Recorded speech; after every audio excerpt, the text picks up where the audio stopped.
Hi, welcome all the competitive aspirants and warriors. This is your Kiran Kodmuru. So, మనం previous వీడియోస్లో కొంతమంది aspirants SGT గురించి అడగడం జరిగింది. సో ఎగ్జామినేషన్ స్కీమ్ ఏ విధంగా ఉంటుంది, సిలబస్ ఏ విధంగా ఉంటుంది అనేది అడగడం జరిగింది. సో దాని గురించి మనం ఈ సెషన్లో డిస్కస్ చేయబోతున్నాము. సో చూద్దాము అసలు SGT as per last notification ప్రకారం ఏ రకమైనటువంటి స్కీమ్ ఉంది, ఎగ్జామినేషన్ స్కీమ్, దాంట్లో ఏమేమి సబ్జెక్ట్స్ ఉన్నాయి, సో ఏ సబ్జెక్ట్కి ఎన్ని మార్క్స్ కేటాయించడం జరిగింది, దానికి సంబంధించినటువంటి ఎటువంటి బుక్స్ చదవాలనేది చూద్దాము. Right. So last year SGT exam secondary grade teacher exam ఏదైతే ఉందో, so as per the notification number 53/2017 by TSPSC. So ఈ నోటిఫికేషన్ ప్రకారము సో అసలు ఈ సిలబస్లో ఎన్ని సబ్జెక్టులు ఉన్నాయి, దీనికి ఎన్ని మార్క్స్ కేటాయించడం జరిగిందో చూద్దాం, ఏ పార్ట్ నుండి ఎన్ని క్వశ్చన్స్ వస్తాయో. సో ఎస్జిటి టోటల్గా వచ్చేసి మనకి 80 మార్క్స్ ఉంటుంది, అందరికీ తెలిసిన విషయమే. And rest of the 20 marks వచ్చేసి మనకి టెట్లో సెలెక్ట్ అయినటువంటి పేపర్ 1 ఏదైతే ఉందో, సో మీకు పేపర్ 1లో వచ్చినటువంటి మార్క్స్లో నుండి 20% వెయిటేజ్ తీసుకోవడం జరుగుతుంది. సో 80 మార్క్స్ వచ్చేసి కంప్లీట్గా ఎగ్జామ్ బేస్డే, మనందరికీ తెలిసినది టీఆర్టీ. సో ఈ 80 మార్క్స్కి వచ్చేసి టోటల్గా మనకు వచ్చేసి 160 క్వశ్చన్స్ ఉంటాయి. సో 160 క్వశ్చన్స్ ఉండడం జరుగుతుంది. సో మరి 160 క్వశ్చన్స్ని దేని నుండి ఎన్ని క్వశ్చన్స్ అడగడం జరుగుతుందో చూద్దాం. సో మొట్టమొదటిగా వచ్చేసి ఫస్ట్ సెషన్ వచ్చేసి general knowledge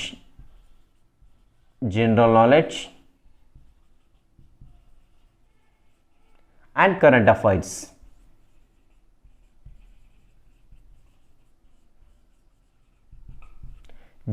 general knowledge and current affairs.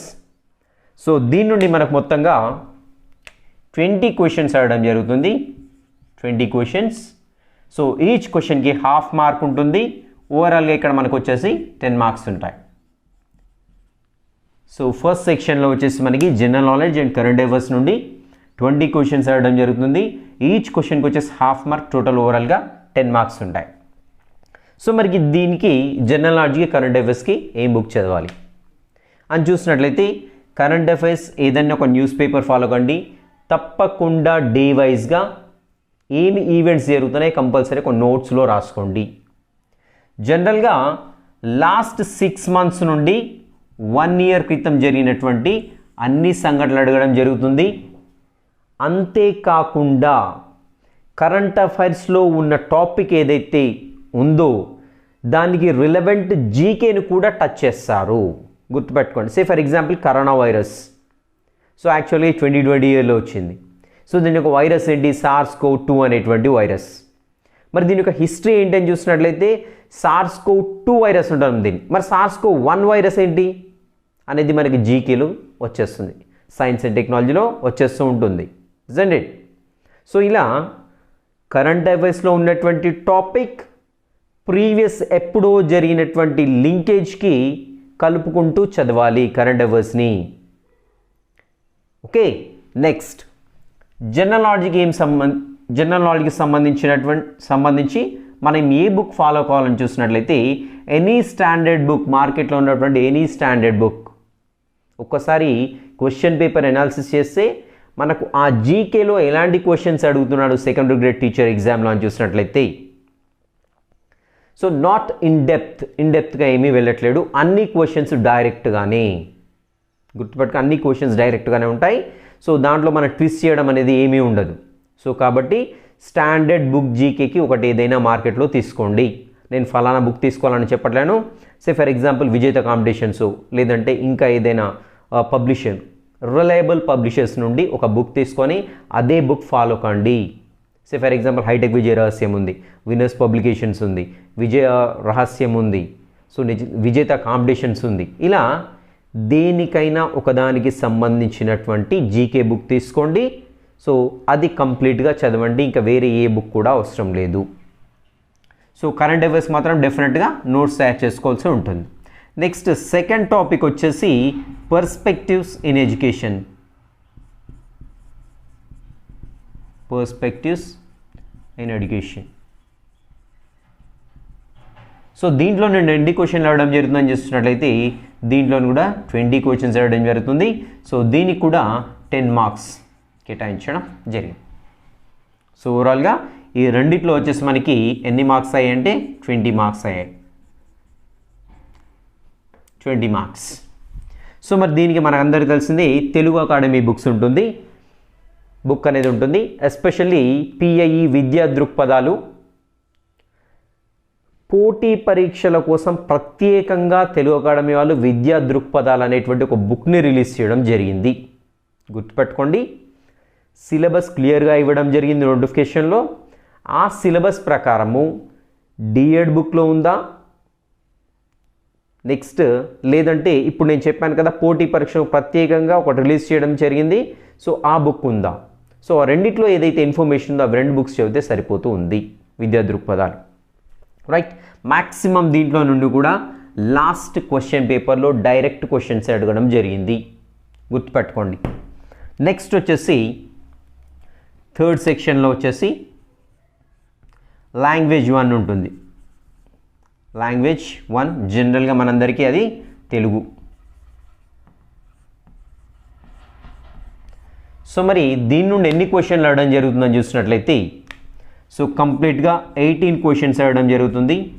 So మరి దీనికి ఎన్ని మార్క్స్ ఉంటాయంటే మనందరికీ వస్తుంది each question carries half mark, so అల్టిమేట్గా 9 మార్క్స్.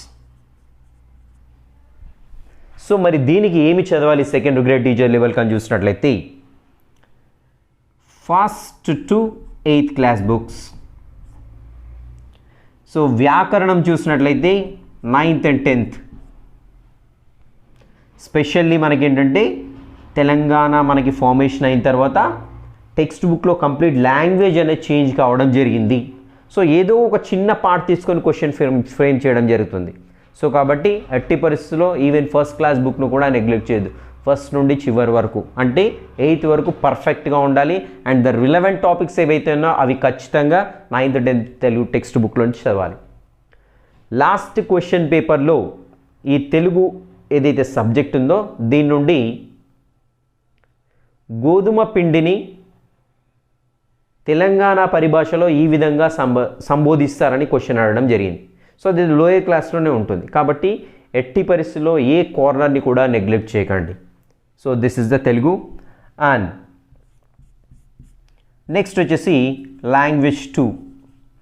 సో ఇన్ జనరల్గా మనందరికీ ఇది ఇంగ్లీష్ అయి ఉంటుంది. సో ఇంగ్లీష్లో నుండి కూడా ఇదంతా కూడా కాంటెంట్ 18 క్వశ్చన్స్ అడగడం జరుగుతుంది. ఇవి కూడా 9 మార్క్స్ ఉంటాయి. సో వీటికి కూడా కంపల్సరీ మనకి ఏమేమి చదవాలంటే ఫస్ట్ క్లాస్ నుండి 8th క్లాస్ టెక్స్ట్ బుక్స్ అండ్ 9th 10th relevant. Okay, especially grammar మీద ఫోకస్ చేయడం జరుగుతుంది. పార్ట్స్ ఆఫ్ స్పీచ్ కావచ్చు, నెక్స్ట్ సెంటెన్సెస్ కావచ్చు, క్లాజెస్ కావచ్చు, టెన్సెస్ కావచ్చు, యాక్టివ్ వాయిస్ ప్యాసివ్ కావచ్చు, డైరెక్ట్ ఇండైరెక్ట్ కావచ్చు, ఇలా చాలా రకాల మనకి గ్రామర్లో సిలబస్ ఇవ్వడం జరిగింది. So as per that syllabus we have to prepare ఖచ్చితంగా. ఓకే, అండ్ దెన్ ఇంకొచ్చేసి ఆప్షనల్ సబ్జెక్ట్స్ మనకు అందరికీ తెలిసిందే మ్యాథమెటిక్స్, మ్యాథ్స్. సో మరి ఈ మ్యాథ్స్లో నుండి ఎన్ని క్వశ్చన్లు అడగడం జరుగుతుందని చూసినట్లయితే దీనికి కూడా 18 questions 9 marks.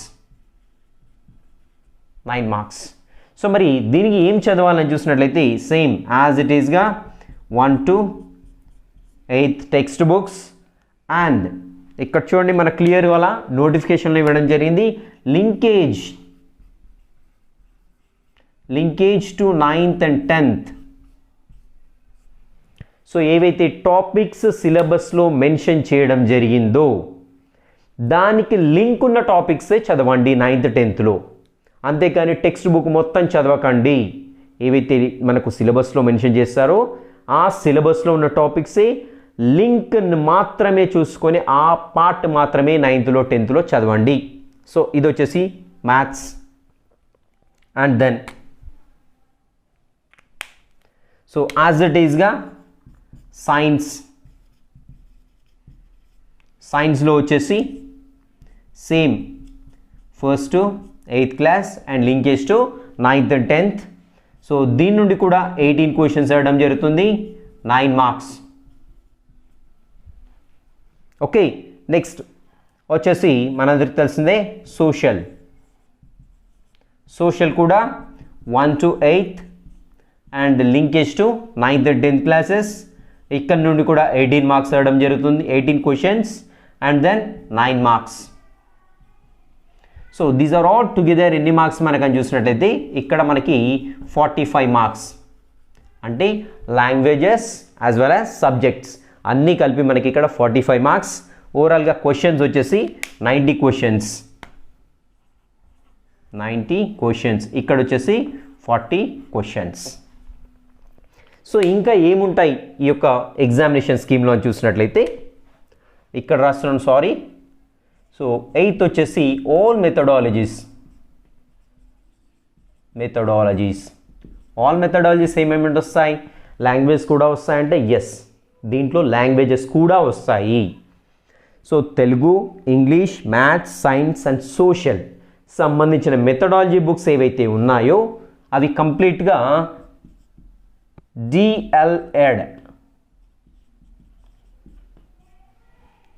DElEd. So diploma in elementary education, that is టీటీసీనే అలా చేంజ్ చేయడం జరిగింది, డిఎడ్ అంటాం దాన్ని. సో దీంట్లో ఉన్నటువంటి మెథడాలజీస్లో సంబంధించినటువంటి బుక్స్ ఏవైతే అవన్నీ కూడా చదవండి. బట్ ఒక్కసారి సిలబస్ చూడండి. సిలబస్ చూస్తే మెథడాలజీస్లో వెరీ దీని యొక్క రేంజ్ అనేది చాలా తక్కువగా ఇవ్వడం జరిగింది. సో ఆ రేంజ్ని బేస్ చేసుకునే చదివితే సరిపోతుంది. సో మరి మెథడాలజీ నుంచి ఎన్ని క్వశ్చన్లు అడగడం జరుగుతుందని చూసినట్లయితే కంప్లీట్గా 30 క్వశ్చన్స్ అడగడం జరుగుతుంది, 15 మార్క్స్ ఉంటాయి. So almost all each methodology నుంచి 3 క్వశ్చన్స్ అడగడం జరుగుతుంది. 5 మెథడాలజీస్ ఉన్నాయి కదా, 1 2 3 4 5. సో ఈ 5 మెథడాలజీస్ నుండి ఈచ్ మెథడాలజీలో వచ్చేసి మ్యాక్సిమం 3 మార్క్స్ ఉంటాయి. సో ఇవి వచ్చేసి మనకి ఏంటంటే 15 మార్క్స్ వచ్చేసి 30 క్వశ్చన్స్. సో ఇక్కడ చూడండి మనకి 90 40 30 క్వశ్చన్స్. సో ఓవరాల్గా 160 క్వశ్చన్స్ కావడం జరిగింది. అండ్ మార్క్స్ చూడండి 45 + 15 60 అయిపోయాయి కదా, +20 ఎన్ని మార్క్స్ అయ్యాయి, 80 marks.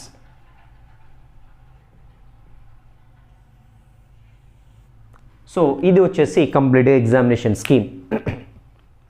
So school level books అన్నిటి కూడా స్కూల్ లెవెల్ బుక్స్, ఎక్కడ నుండి లాంగ్వేజ్ నుండి కంప్లీట్గా ఆప్షనల్స్, వీటి వరకు మాత్రం school level books.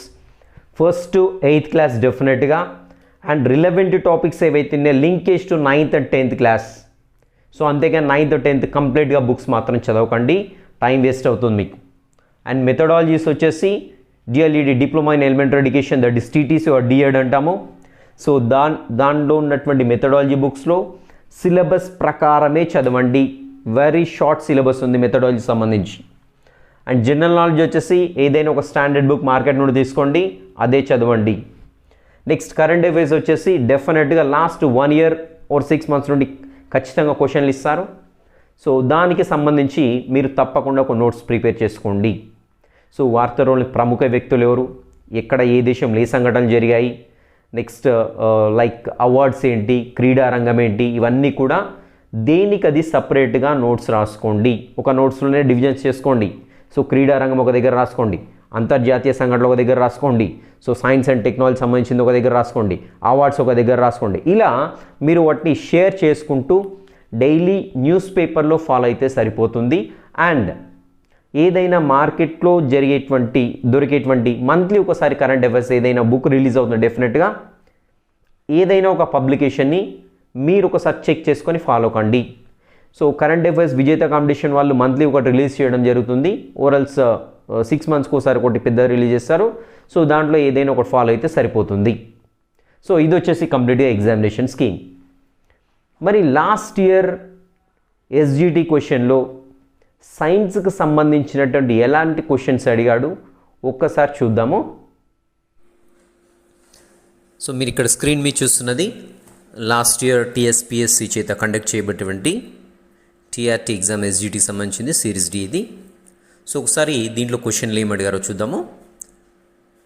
So last year చూద్దాము ఒకసారి ఏం అడిగాడంటే, సో మ్యాక్సిమం ఇక్కడ చూసినట్లయితే మనకి డైరెక్ట్ క్వశ్చన్లే కనపడుతుంటాయి. సో ఎస్జిటి సిలబస్ అనేది ఎక్కువగా ఉంటుంది, కాకుంటే దీంట్లో ట్విస్టింగ్ అనేది తక్కువగా ఉంటుంది when comparing with the school assistant exam. So ఇక్కడ చూడండి, ఫస్ట్ క్వశ్చన్ వచ్చేసి నిర్మాణాత్మక మూల్యాంకములో తరచుగా ఉపయోగించే మూల్యాంకన పరికరం. సో ఇది డైరెక్ట్ క్వశ్చన్ ఇక్కడ. ఓకే, నెక్స్ట్ గణిత శాస్త్ర బోధనా విలువల వర్గీకరణలో గణిత శాస్త్రం ఒక ఆలోచన విధానం అని పేర్కొన్న గణిత శాస్త్రవేత్త. సో ఇక్కడ చూడండి, సో ఇది కూడా మెథడాలజీ నుంచే క్వశ్చన్. సో మెథడాలజీ అయినా సరే, పర్స్పెక్టివ్ ఇన్ ఎడ్యుకేషన్స్ అయినా సరే, లేదంటే డిఫరెంట్ కైండ్స్ ఆఫ్ మెథడాలజీలో ఏంటంటే ప్రతి ఒక పర్టికులర్ టర్మ్కి ఏంటంటే మనకి శాస్త్రవేత్తలు డిఫరెంట్ శాస్త్రవేత్తలు ఏంటంటే వారి నిర్వచనాలు ఇవ్వడం జరుగుతుంది. సో ఈ నిర్వచనాల్ని ఖచ్చితంగా బైహార్ట్ చేయవలసి ఉంటుంది. సో ఆ నిర్వచనంలో ఏదైనా ఒక కీవర్డ్ తీసుకోండి. సో ఆ కీవర్డ్ ప్లస్ ఆ యొక్క సైంటిస్ట్ యొక్క నేమ్ లింకప్ చేసేసి గుర్తుపెట్టుకోండి. చూడండి, ఇది కూడా డైరెక్ట్ క్వశ్చన్. ఇక్కడ చెప్పినటువంటి గణిత శాస్త్రవేత్త అనడం జరిగింది, ఇక్కడ ఒకటి అడిగారు. సో అదేవిధంగా 7th క్వశ్చన్ చూసినట్లయితే ఇక్కడ మనకి, సో గణిత శాస్త్రం అవసరమైన నిర్ణయాలు రాబట్టును అని నిర్వచించింది ఎవరు?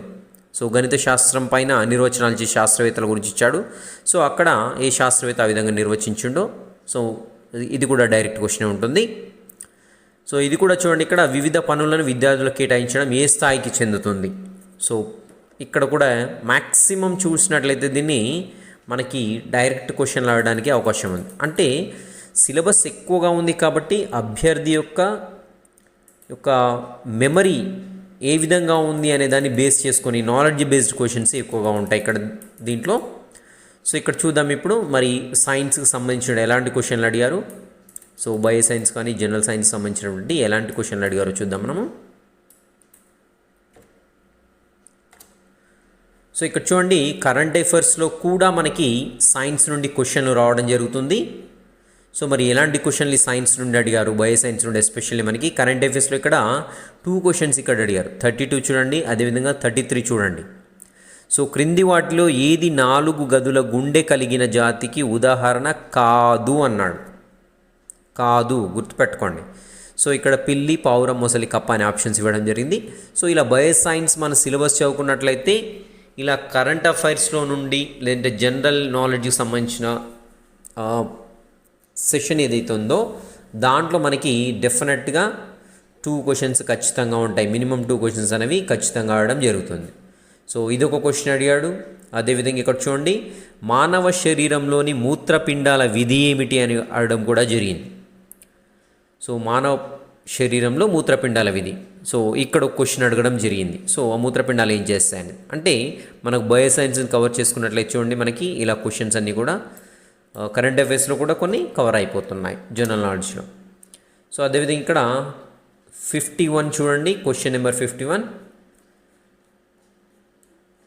రైట్. ఇక్కడ ఒక క్వశ్చన్ కూడా బయో సైన్స్ నుండి చూడండి, వర్మీ కంపోస్టింగ్ పద్ధతిలో ఇవి కలిసి ఉంటాయి: బద్దె పురుగు, వానపాము, పట్టు పురుగు, అదేవిధంగా స్నేల్స్ అని ఇవ్వడం జరిగిన నత్తలు. సో మరి వర్మీ కంపోస్ట్ గురించి మన సిలబస్లో ఖచ్చితంగా వస్తుంది. సో వర్మీ కంపోస్ట్లో ఏ జీవిని వాడతాం అనేది. సో ఇక్కడ చూడండి, మనకి ఆల్మోస్ట్ ఒక 3 క్వశ్చన్స్ కవర్ అయ్యాయి సైన్స్ నుండి. ఓకేనా? సో ఈ విధంగా మనం ఏంటంటే క్వశ్చన్లు చూసినట్లయితే డెప్త్గా ఏమీ కూడా లేవు. సో యాక్చువల్గా మన సైన్స్కి వెళ్ళిపోదాం డైరెక్ట్గా. సో సైన్స్లో ఎలాంటి క్వశ్చన్స్ అడిగాడు. సో ఇక్కడ చూడండి, 112 క్వశ్చన్ నెంబర్ 112 చూద్దాం. ఇక్కడ లిస్ట్ ఇచ్చాడు. ఇక లిస్ట్ 1 లిస్ట్ 2 ఇచ్చాడు. సో వానపాము ఏం చేస్తుంది, సాలిడ్ ఏం చేస్తుంది, పాము ఏం చేస్తుంది, ట్రికోగ్రామ్ అనేది ఏమి చేస్తుంది అనేది ఇవ్వడం జరిగింది. సో వెరీ ఈజీ, మనకి డైరెక్ట్ క్వశ్చన్స్ ఇవి కూడా. సో వానపాము మనందరికీ తెలిసిందే, వ్యవసాయదారుని మిత్రుడు అంటే నేలను సారవంతం చేస్తుంది. సాలిడ్ అంటే తన గూటిలో చిక్కున్న కీటకాలు తినడము. పాము ఎలుకలను తింటుంది. ట్రికోగ్రామ్ వచ్చేసి కీటకాల గుడ్లను నాశనం చేస్తుంది అనమాట. సో ఇది ఒకటి డైరెక్ట్ క్వశ్చనే మనకి. అండ్ దెన్ 114 క్వశ్చన్ చూడండి, ఇక్కడ క్రింది వాటిలో తప్పు సమాధానాన్ని గుర్తించండి అన్నాడు. సో తల్లి వేరు ప్రధాన వేరు మరియు పార్శ్వ వేర్లను కలిగి ఉండును, పీచు వేళ్ళు ప్రధాన వేరును కలిగి ఉండక అన్నీ ఒకే రకమైన వేళ్ళను కలిగి ఉంటుంది. తప్పు సమాధానం అన్నాడు. క్వశ్చన్ని బాగా అర్థం చేసుకోవాలి మనం ఎప్పుడైనా. సో ఎవరైతే రాస్తున్నారో ఎగ్జామ్ ఫస్ట్ క్వశ్చన్ని మ్యాక్సిమం 100% అర్థం చేసుకుంటేనే రైట్ ఆన్సర్ పెట్టగలుగుతాము. ద్విదళ బీజ మొక్కలు పీచు వేళ్ళను కలిగి ఉండును. సో జనరల్గా ద్విదళ బీజ మొక్కలు మనందరికీ తెలిసింది తల్లి వేరు వ్యవస్థ ఉంటుంది. సో వేళ్ళు నీటిని శోధించడానికి తోడ్పడి ఇక్కడ థర్డ్ అనేది ఆన్సర్ అవుతుంది. నెక్స్ట్ చూద్దాం ఇంకా. సో మరి ఇదే స్టాండర్డ్ అంటే 6th 7th స్టాండర్డ్ ఉంది క్వశ్చన్ ఇది. నెక్స్ట్ క్రింది వాటిని పైనుండి క్రిందికి వరుస క్రమంలో అమర్చండి. సో ఇది కూడా 5th క్లాస్లో ఉంటుంది, 5th ఆర్ లోయర్ క్లాస్లోనే ఉంటుంది మనకి. ఎందుకంటే స్కెల్టన్ సిస్టమ్ అనేది మనకి 8th 9th 10th ఎక్కడో టచ్ కాదు, 6thలో ఉండదు, 7thలో ఉండదు. కాబట్టి మేబీ లోయర్ క్లాసెస్లో ఉంటుంది, 4th ఆర్ 5th క్లాస్లో ఉంటుంది. సో వెరీ సింపుల్ క్వశ్చన్ ఇది కూడా, డైరెక్ట్ క్వశ్చన్ చూడండి సైన్స్లో. సో సైన్స్లో 80% 1 మార్క్ కూడా పోవద్దు మనకి. సో ఎస్పెషల్లీ చూడండి, కంటే ఏమికంటే కాలర్ బోన్. సో ప్రకడమికల్ అంటే మనకు తెలిసింది రిబ్స్, తోడ ఏమికంటే ఫీమర్, శ్రోణిమేకల్ అంటే పెల్విక్ గిడ్డిల్ అంటాం దీన్ని ఇంగ్లీష్లో. సో పై నుండి క్రిందికి అమర్చి అన్నాడు కాబట్టి ఈజీగానే ఉన్నది, పెద్ద ప్రాబ్లం ఏం కాదు. ఫస్ట్ కంటెంకి వస్తుంది, తర్వాత ప్రకటమికలు వస్తాయి, అండ్ దెన్ శ్రోణిమికలు వస్తుంది, దెన్ తొడెమిక వస్తుంది. ABDC is the answer. Okay, next చూద్దాము క్వశ్చన్ నెంబర్ 116 చూద్దాము.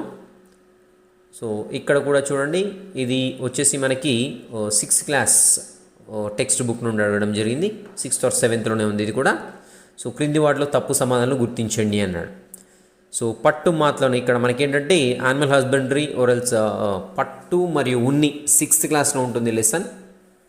6th క్లాస్లో ఉండే మనకి question 6th or 7th I don't know exactly 6th 7th text బుక్లోనే ఇది ఉంటుంది, పట్టు మరియు ఉన్ని అనేది. సో మరి దీంట్లో ఈ క్వశ్చన్ చూడండి, ఇది కూడా డైరెక్ట్ క్వశ్చనే, నో ట్విస్టింగ్ దీంట్లో. సో పట్టు మాత్ర నమ్ము కేంద్రం గ్రైనేజ్లో అంటారు రైట్. సో తప్పు సమాధానం ఇక్కడ కూడా పట్టు మాత్ డింబకాల్ని కేటర్ పిల్లర్ అంటారు రైట్. సో పరిమాణంలో పెద్దగా ఉన్న పట్టు పురుగులను జాడీలలో ఉంచెదరు, ఇది మాత్రం రాంగ్. ఎందుకంటే వెదురుతో అల్లిన బుట్టల్లో ఉంచుతారు. ఓకే, సో క్యాటర్పిల్లర్ తన చుట్టూ అల్లుకున్న వాళ్ళను కకున్ అంటాం రైట్. సో ఈ విధంగా చూడండి, అన్నీ కూడా డైరెక్ట్ క్వశ్చన్సే, నో ట్విస్టింగ్. కాకుంటే సిలబస్ చూసినట్లయితే వైడ్ రేంజ్ ఉంటుంది. అండ్ ఇక్కడ ఇంకో క్వశ్చన్ ఉంది మన సైన్స్ సంబంధించింది, ఎస్పెషల్లీ బయో సైన్స్. 117 క్వశ్చన్ చూడండి, ఇక్కడ క్లియర్గా కనపడుతుంది. సో దతురా పుష్పములకు సంబంధించి క్రింది వాటిని పరిశీలించి వీటిలో ఏ ప్రవచనములు సరి అయినవో ఎంచుకోనము. So 7th class text book ఇది. సో పుష్పంలోని భాగాలన్నింటినీ పీఠంలా పనిచేయనది పుష్పాసనం అని ఇవ్వడం జరిగింది, ఇది రైట్ ఆన్సర్. పుష్పంలోని 3వ వలన ఆకర్షణ పత్రావళి అంటారు. యాక్చువల్గా ఆకర్షణ పత్రావళి వచ్చేసి 2వ వలయంలో ఉంటుంది. సో ఇది రాంగ్. సన్నని ఆకుల్లా కనిపించినవి రక్షక పత్రాలు. సో చూడండి ఒకసారి, ఆకర్షక పత్రాలు కలిసిపోయి ఏర్పడే గరాటు వంటి నిర్మాణం రక్షక పత్రాలు. సో ఆకర్షక పత్రాలు కలిసిపోతే రక్షక పత్రాలు ఏర్పడదు కదా. సో ఇలా మనకి దీంట్లో సరి అయినవేంటో ఈజీగా అర్థమైపోతుంది. First one right answer. And సన్నని ఆకుల్లా కనిపించేవి C, A and C is a right answer. So ఇక్కడ మనకి థర్డ్ ఆప్షన్ ఇచ్చాడు. ఇలా చూడండి, ఇంకా మనకి 118 క్వశ్చన్ చూడండి. 118 క్వశ్చన్. సో ఇది కూడా 6th 7th class text book నుండి డైరెక్ట్ క్వశ్చన్ ఇది కూడా. పరాన్న జీవి మొక్క అంటే జనరల్గా ఏంటి, అది కస్క్యూటా, దానికి ఎగ్జాంపుల్ బంగారు తీగ అంటాం, ఇది ఇవ్వడం జరిగింది. నెక్స్ట్ మృత కళేబరాలు మరియు అంగారక పదార్థాలపై పెరిగే మొక్కలు వచ్చేసి పూతికాహారాలు. సో పూతికాహారాలు అంటే మనకు తెలిసిందే కదా. అండ్ దెన్ నత్రజని లోపం ఉన్న భూముల్లో పెరిగేటువంటి మొక్క వచ్చేసి మనకి ఏంటంటే యుట్రిక్యులేరియా. సో ఇక్కడ యుట్రిక్యులేరియా కనపడుతుంది. అండ్ దెన్ లెగ్యుమినేసి కుటుంబం మొక్కల్లో ఏంటంటే రైజోబియం అనే బ్యాక్టీరియా సహజీవనం చేస్తుంది. సో ఇవన్నీ కూడా ఇలా డైరెక్ట్ క్వశ్చన్లు, బట్ ఏంటంటే ఇవి నాలెడ్జ్ బేస్డ్ క్వశ్చన్స్ కాబట్టి మీరు ఎంత వీలైతే అన్ని ఎక్కువ సార్లు రివిజన్కి ప్రాముఖ్యత ఇవ్వండి. అంతేకాకుండా సో ఎట్టి పరిస్థితుల్లో ఏ కార్నర్ కూడా మిస్ చేయొద్దు, మళ్ళీ చెప్తున్నాను. సో ఈ విధంగా ఉంది. వీలైతే నేను ఈ యొక్క క్వశ్చన్ పేపర్ ఏదైతే ఉందో చూడాలనుకున్న వాళ్ళు క్రింద వీడియో యొక్క క్రింద లింక్లో ఇస్తాను, తప్పకుండా చూడండి. Okay, and then have a good day and all the best for the would-be teachers.